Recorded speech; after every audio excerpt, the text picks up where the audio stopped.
IronOverload.io hardcore coming your way, episode 78 coming your way. Today we're doing Mobster's boy, James Hollingshead,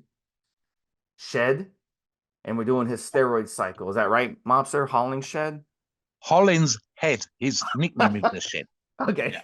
Hollingshead. British pronunciation, man. Like up there with Leicester Square and all the rest of that stuff. Hollingshead. I gotta do it like Hollingshead. I gotta That's do it, it like man. That's it. Yeah. so. So this one we're gonna talk about his life, his career. We're going to go over social media influence, diet, training. We're going to talk about a steroid cycle, speculate on it based on what he likes, what he's talked about, etc. So let's Yeah. start out with his roots, Mobster. And he was born in 1989. He's from London, so he's one of your people.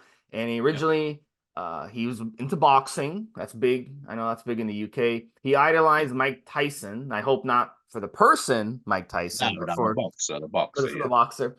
Other greats before his time, Muhammad Ali, and then his interest in bodybuilding came at a young age. He started to train at a gym at 14 years old. He realized he had a greater gift for weight training than boxing, and that's what he focused on. I thought it was really interesting reading about that because sometimes we get into the wrong sport as teenagers and we don't discover that we have a gift for something else or a love for something else until we try it. So it's very important, Yeah. for parents, grandparents, uncles, whatever, to get just because you're into something doesn't mean that your kid is going to be into the same thing or have the genetics. So make sure you allow them to try different things. Otherwise, he would have never known about this. He would have just been a boxer. Can you imagine him as a boxer? Looking at him now, can you imagine him as a boxer? That would have been hilarious. So listen, he would have been a big boxer. I'll put it that way. So Yeah. listen, in 2009, he won the UK BFF Junior British Championships. Followed that up with another win at the UK BFF Heavyweight Championship. Biggest wins early in his career as a pro: 2014 and 2017 UK BFF Men's British Championships, and also the 2020 Europa Pro Bodybuilding Contest. That was very impressive. He's also done great at the Mr. Olympia, placing 12th in 2021 and 16th in 2022. And in that year in 2022, that was the year there was so many competitors that you had basically a log jam at 17th place. So he was ahead of the log jam. So he didn't just like Yes. show up. Just in front, yeah. So that in itself is impressive. And again, Mr. Olympia, we're talking about, give or take a couple injuries here and there. You finish 12th place, you're the 12th best bodybuilder in the world. I mean, it's insane. So just 12th place is a win. So that puts you on the map.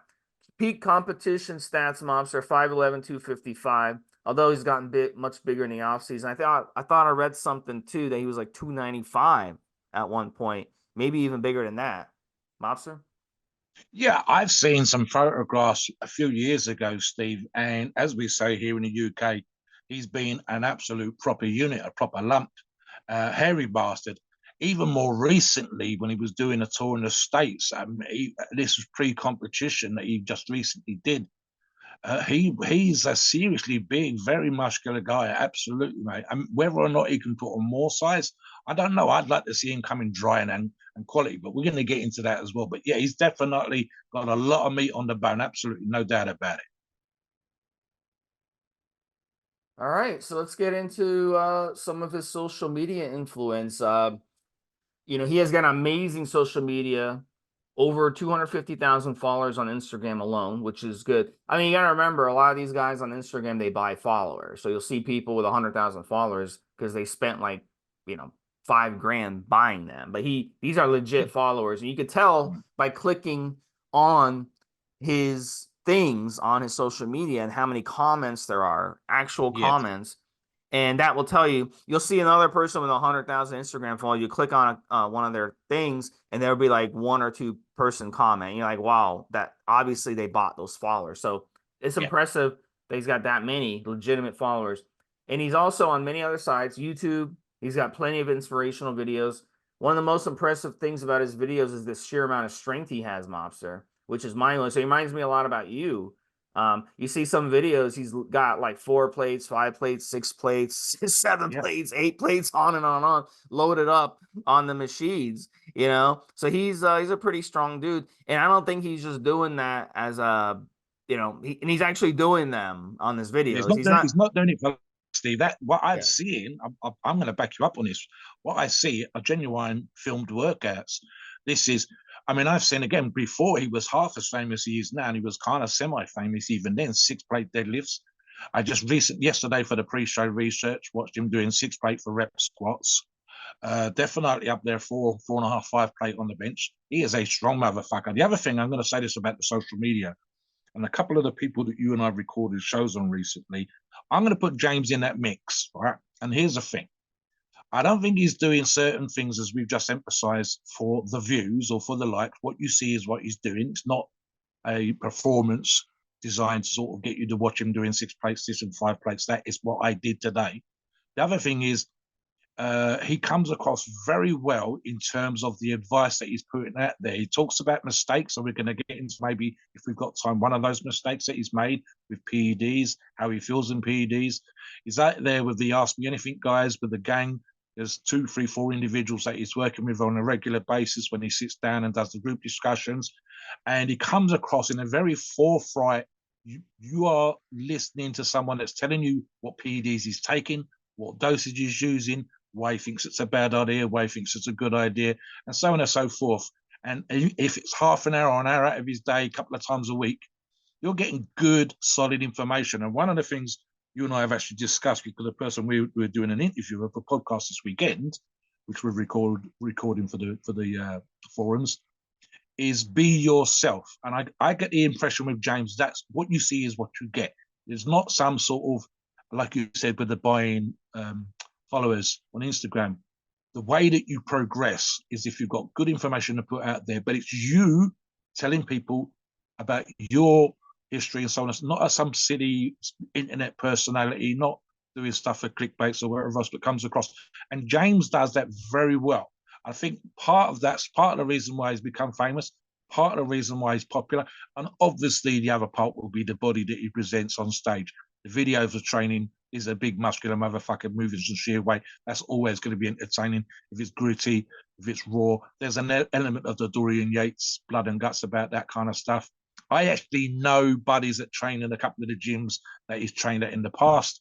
And of course, what we're also looking at now, and we'll touch upon this in terms of the businesses, which I'll mention as well, Steve, is that he's hooked up with JP, Jean Paul, and there's now a huge, close to 10,000 square foot, maybe more, gym that they're involved in. So something else, and I'll carry on with this part, Steve, is, and we've talked about this on other shows, if you want to be successful in bodybuilding, you cannot rely on the income, the prize money. Prize money quite often, especially the smaller competitions outside of the Olympia and the Arnold, pays for you to be a bodybuilder, but that's it. It doesn't pay the mortgage. It won't pay the bills, and your career can be short. It depends what kind of athlete you are. So you need to have other things going on. Hence the investment with JP, John Paul, in the gym. It's got a plethora of businesses, including discount codes for clothing, gym accessories. I believe the clothing is Gasp, supplements, and more. You need these other income streams. It's work, but it's work of the kind that you dreamed about doing. So for the younger listeners, you need to put the work in, but the work is what you said you was going to do. This is you, the professional bodybuilder, and I believe James understands it. What's your thought on that before we move on, Steve? Yeah, and unfortunately, you know, some of these guys that you have to, you know, rep for, you know, they're run by a bunch of jerks and you know, and assholes. But Yeah, look, at yeah, the end of the day, you gotta, like you said, you gotta pay your bills. So sometimes it's like, you know, your boss at work, you know, your boss at work is a jerk. You know, he's like one of those people, they're divorced. I mean, he's got a history with his ex-wife, you know, and sometimes you see the um ex-wife come into the office and you can tell that he abused her and was an asshole to her. I've had that situation before. But at the end of the day, what are you supposed to do about it? You know, at the end of the day, that's your boss. And sometimes you just gotta like bite your tongue and deal with it. You know, there's assholes in this world. And unfortunately, in the supplement industry, most of the supplement industry are run by assholes. And that's just the way it is. So you've got to just deal with it. And that's something that a lot of these guys do, because you'll see Mobster and I have talked on off air about this. Like, wow, I can't believe this guy signed on to this company. The CEO's an asshole. CEO's a drunk driver. The CEO Yeah. has been caught spiking supplements. 3 month contracts, Steve. I think Muscular Development at one point the owner was doing 1 month contracts just so that he could feature you in the magazine Yeah, and put your face on the exactly. cover. That's no good to me. You want to pay your mortgages. You got food to eat every day. You got gym costs.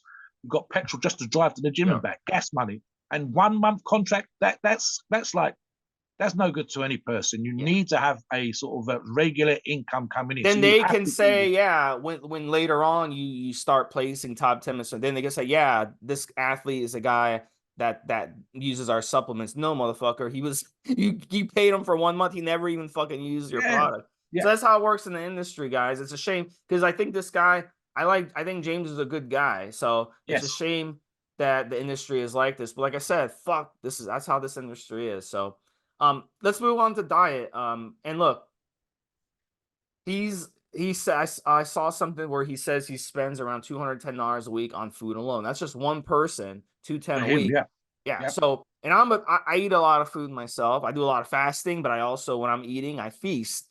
Like yesterday I had a sirloin. I went and spent $20 on a couple nice pasture raised sirloin steaks for me and my spouse and my cat as well. So I've got like 2 mouths to feed, and I have stray cats to feed. So that's like 4 additional mouths, Mobster. But I still don't think I come out to 210 a week, even with all those meals of fish. So he eats a lot of food. Let's put it that way. That's my yeah, point. yeah. He shops at a store called Sainsbury in UK, which is a Yeah. big supermarket brand. Tell us a little about Is that place you shop, Monster? Yeah, it's one of the original first ever supermarkets. Unfortunately, they're not the market leader. They're kind of sort of half posh, Steve, but they literally started with a market stall. There are photographs, black and white pictures. So they've been around a very long time, and for the longest time, they was owned by the Sainsbury family. But I believe obviously gone corporate now, probably part of some big conglomerate.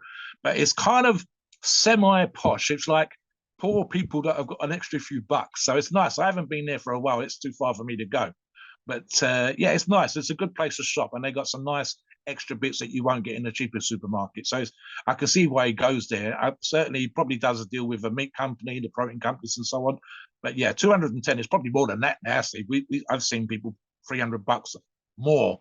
I mean, Eddie Hall talked about, I think it was the equivalent of $700 a week. Mind you, he was over £400 just for himself, not for the mother of his children, not for the children, just for himself when he was doing World's Strongest Man. And it's again one of those things that people don't understand. You are feeding a much bigger person than you normally would. The quality of the food, which Steve and I emphasize, needs to be good.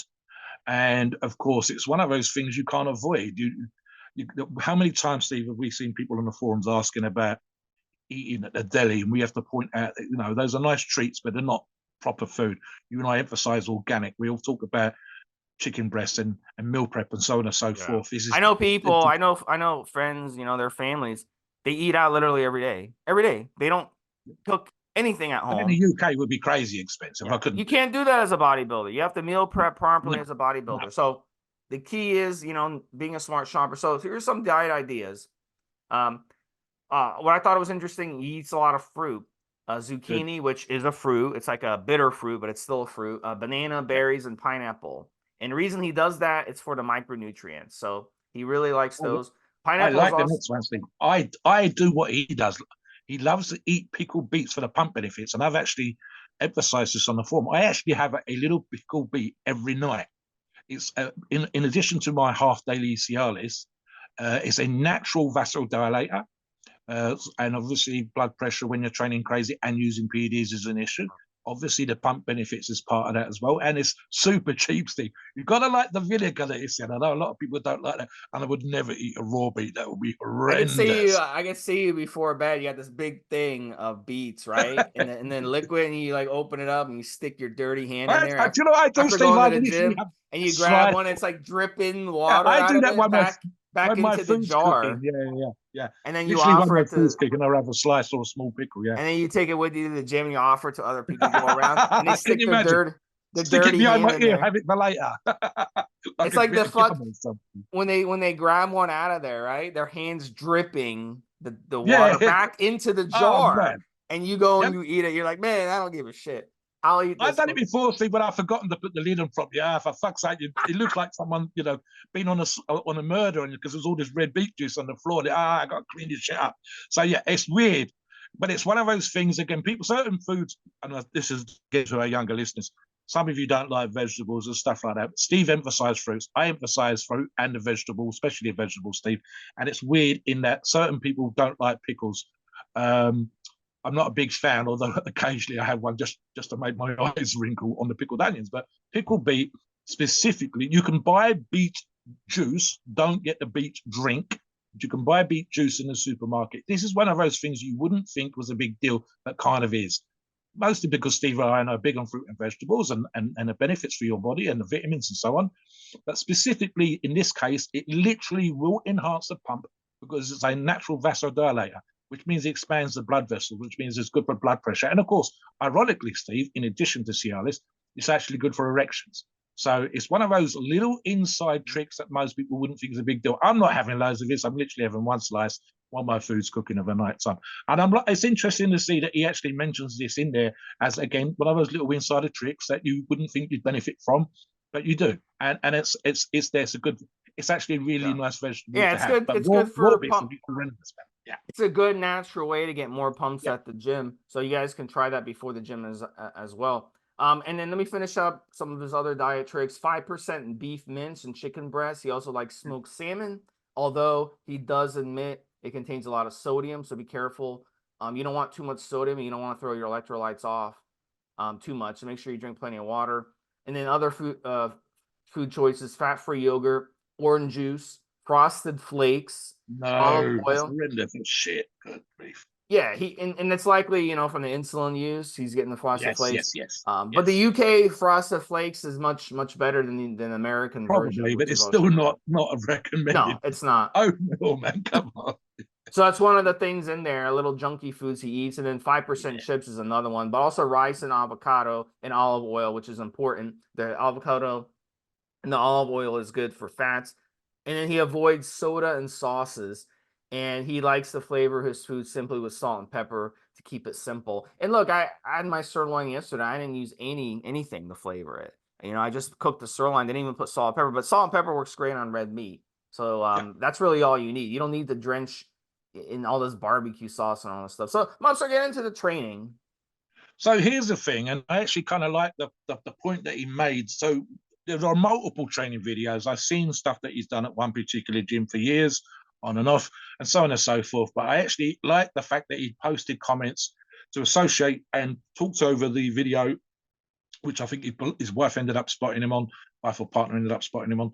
And it was interesting, the point that he made. So we see a lot of bodybuilders separating quad/glute dominant workouts with hamstring, and so the front of the leg and the glutes and the back of the leg. And one of the points he made here, and he's actually made it on a couple of videos, including the one I watched yesterday, he does hamstring curls first. So there's two reasons for this. Number one, as he will do with the next exercise, which I'm going to mention straight away, talking about leg extensions. Both of these exercises are deliberately done with 1 to 2 sets, medium weights, to warm up the knee joint for the big compound exercise, which we'll get to.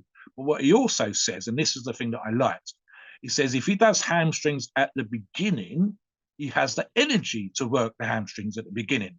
The issue with the huge compound exercises, and I'm thinking heavy leg press, heavy squats, any variation you like, heavy hack squats and so on and so forth, is that they take so much out of you physically that the focus or the energy, the mind-muscle connection that you would have with your hamstrings is just not there. You've squatted 6 plates, you're hanging out of your ass, Steve, you're seeing your life flash before the eyes. How can you then go to hamstring curls and do them justice? And this is one of those little details, the hams hanging down from the back of your leg that we see on seriously good set of quads. That's the reason why some of the guys are separating the workouts. The other issue, of course, is time.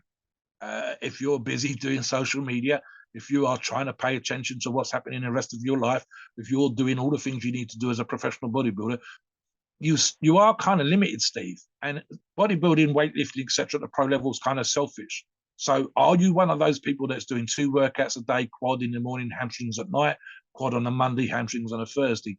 He's getting it all done in one workout. So he's bringing the hamstrings to the front because it's not as big of a muscle and it won't fuck him up as much as the quad dominant stuff and the glute dominant stuff, and doing that at the beginning. And as I say, warming up the joints. So yeah, 1 to 2 sets, medium weight and reps for both the hamstring curls and the leg extensions. Now, in the video I watched, this is Destination Texas, and I believe that may be the gasp place. As they've got a warehouse at the back of it. It's actually visible on all the shots, and then you've got the gym part. So he's in the rack, in the power rack, starts with a bar. I do this, Steve. Start with the bar every single motherfucking time. You still want to warm up your joints. You've got a pattern reinforcement going on. And it's 1, 2, 3, 4 plates aside, medium reps again. He talks in the video about feeling the sense of energy, the sense of strength, where I'm going to be. Is it going to be 5 plates a day because I'm tired? Is it going to be 6? Is it going to be 7 plates like Steve said? And he has an idea from the earlier sets. It can go heavy, but it's a question of putting the energy in, the mind in, really grinding that stuff out, looking for growth, etc. So he's feeling how he's going at this point. On the video I watched, he worked up to 6 plates, 8 reps, more or less, and then backed off 5 plates for 12 reps. 6 plates is good money, Steve. We're talking about the high £500, very, very close, but not quite £600. And then backing off down to 5 plates. That is £500, 220 kilos, just a few pounds short of £500.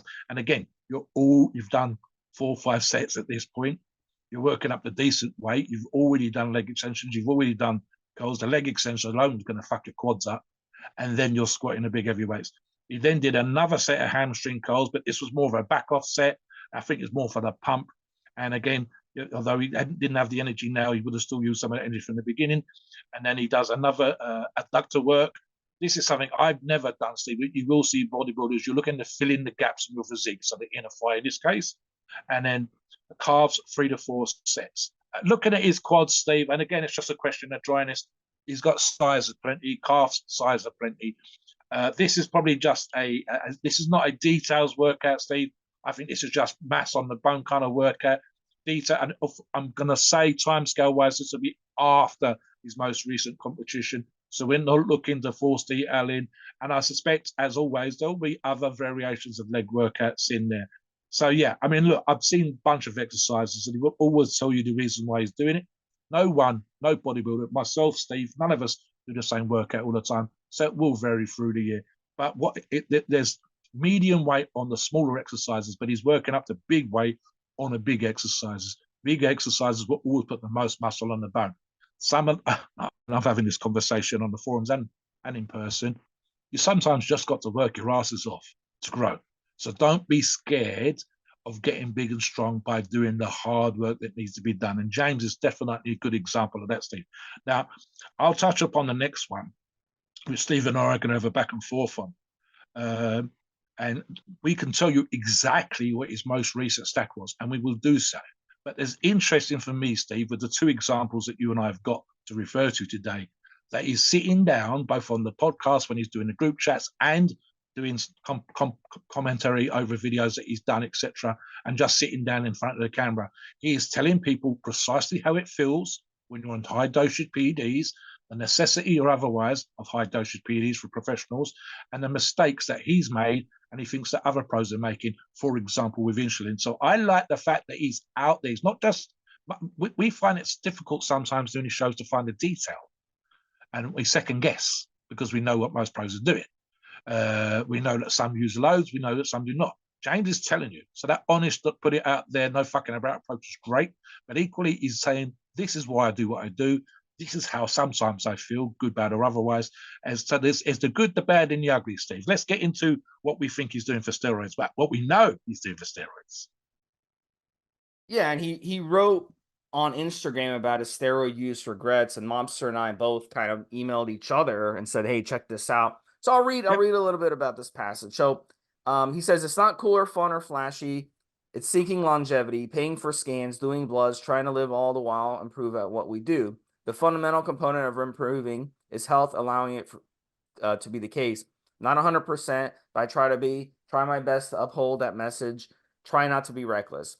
When I was younger, I just wanted to win and win big, whatever the cost. you get a little older and see the cracks in how we live and look after ourselves.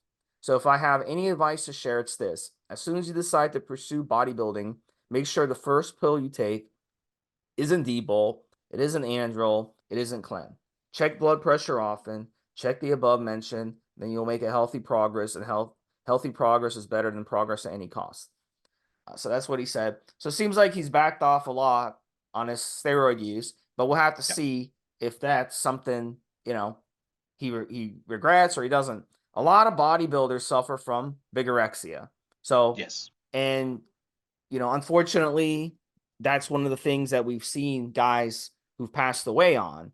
They refuse to even look in the mirror and see that they've lost a millimeter off their muscle, because then they'll freak out and they'll be like, oh my God, I got to do something about it. So then they'll hop back on the gear at high dosages and go again. So this is one of the things that we have to, be aware of in the industry. And that's why there's such thing as growing and growing and growing. You're going to end up dead. Your body just can't take it anymore. Your organs can't handle it. Because, of course, as you grow and grow and grow, so do your organs. And as your organs grow, obviously, they're going to have a shorter life to them. It's like a sun out up in the universe. The sun glows and glows and glows. And then one day, boom, it just shuts off and the sun goes dead. And once that happens, the entire solar system, all the planets around the sun that had life, are going to go dead, because without sun you die. So it's the same thing. So some of the things that he talked about using, parabolan Trenhex, of course, 50 milligrams per day, which is 350 milligrams per week. And that's interesting because you have Tren Ace, Tren E, and Tren Hex. A lot of people like to use either or, and Tren Ace and Tren E are the most popular. He was using Tren Hex. Is there a difference between Tren Ace and Tren E and Tren Hex? No, not in today's world. There was a time where the Tren Hex was pharmacy grade, but now, of course, every Tren is going to be underground. So obviously, for some reason, he likes the Tren Hex more. Maybe it's a psychological reason. Maybe he thinks it's more clean. I have no idea. But that's kind of interesting that he mentioned Tren Hex. And testosterone, 50 milligrams a day, 350 milligrams a week. Prep, he went to 750 milligrams a week and had mental issues with it, depressed. So this is an example of how hormones affect people differently. We've got a guy on the forum. He loves tests. He's like, I gotta be on tests. I gotta be on tests. He's on TRT, high dose of TRT. He won't even run a correct dose of TRT. It's got to be a high dose of TRT. Why? Because he feels so much better. The more tests he runs, the better he feels. That's him. But not everybody's the same way. In this case, James ran more testosterone and he didn't feel so good. Could be many reasons for that. It's just the way his body reacts. Nandrolone is another one interesting. You don't see too many professionals using Nandrolone at his level. Not anymore. You used to. Back in the 80s and 90s, yes. But now everybody's cutting into contests. They're cutting. So they're not going to want to use Nandrolone. They're not going to want to increase their appetite. But he was more into bulking. Again, it's a UK thing versus an America thing, Mobster. A lot of these things that Yes. he's using, Yes. it's definitely Yes. because in the UK, people in the UK are a lot leaner. Americans, everyone is overweight, everyone's fat, so they want to lean out going into a contest. In the UK, you got more leaner physiques. They want to bulk up going into contests so they can, show on stage. So that's the difference. Go ahead. Yes, Dave. I mean, absolutely. In fact, I just watched a podcast or watched a video this morning talking about, I think Dave Palumbo, that it said about he would or other people would run Nandrolone, either DECA or NPP, versus not doing that up to the last few days of competition. But I think this might well be just one of those things specifically for the reasons you state, but also preferences for the personal, how they feel, and the physique that they're able to present. He talks about using Masteron 100 milligrams a day, equivalent to 700 milligrams a week. This is we're talking about well over 2 grams here in total. There will be other peptides and SARMs and whatever else in there, of course. And then finally, Primo, 100 milligrams a day. So that's another 700 milligrams a week. Masteron and Primo, obviously, I think we're looking at here as to see competition prep in terms of getting into shape, to see what physique you present. Just before we run out of time, there was an interesting thing in terms of his thoughts on insulin. He actually thought it hurt his physique using insulin the way that everybody else was using it back in the day. And it might be interesting for Steve and I to discuss at some point whether the overuse of insulin has made him less sensitive to its effects. And he also touches on something that you and I talked about in another show, Steve, which is that if you do use insulin, you do need to run it properly. You do need to have your food on point and clean. You do need to use the depletion protocols and so on and so forth, versus the idea that you're going to get crazy big, crazy muscular, and everybody's using it, etc., etc. He actually says he thinks it's harmed his physique long term, Steve. So yeah, the idea that, for example, that we would have expected to see insulin there, we would have expected to see growth hormone in there, and he has actually passed comments to the negative, saying that he's thinks that because he's used these in the past, he hasn't been able to present, or he's found it much harder to present a drier, leaner physique of the kind that would probably get him another few places further up. So actually, it's negated his appearance on stage in the way that I think about. I think ultimately, we're looking at it, Stephen. What I really like, because we run up against the clock here, is this idea of a certain great honesty in terms of his PED use. I like the fact he's discussing what's worked, what hasn't worked. I like the fact he's discussing that he's made mistakes. This isn't simple as a lack of knowledge. This is literally, I shouldn't have done this because I was crazy to be big and muscular when I was younger, and it's actually blunted my response, and it's going to affect my physique now, and it's going to make me that much harder for me to work to get into shape. On the other hand, very honest, right out there, lots of inspiration, etc., etc. Steve, any final thoughts and comments from yourself? No, I think he's a good guy. I think he's definitely a cool guy. I like that he's doing the AMAs. And definitely, I can't. I honestly, I don't have anything bad to say about that guy. He seems to be a cool dude. What do you think, listeners? Do you think there's a?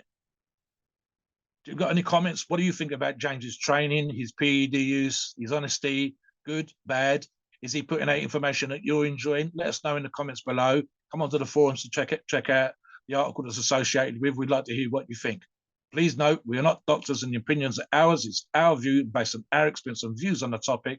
A podcast for informational purposes and entertainment only. The freedom of speech and the First Amendment applies.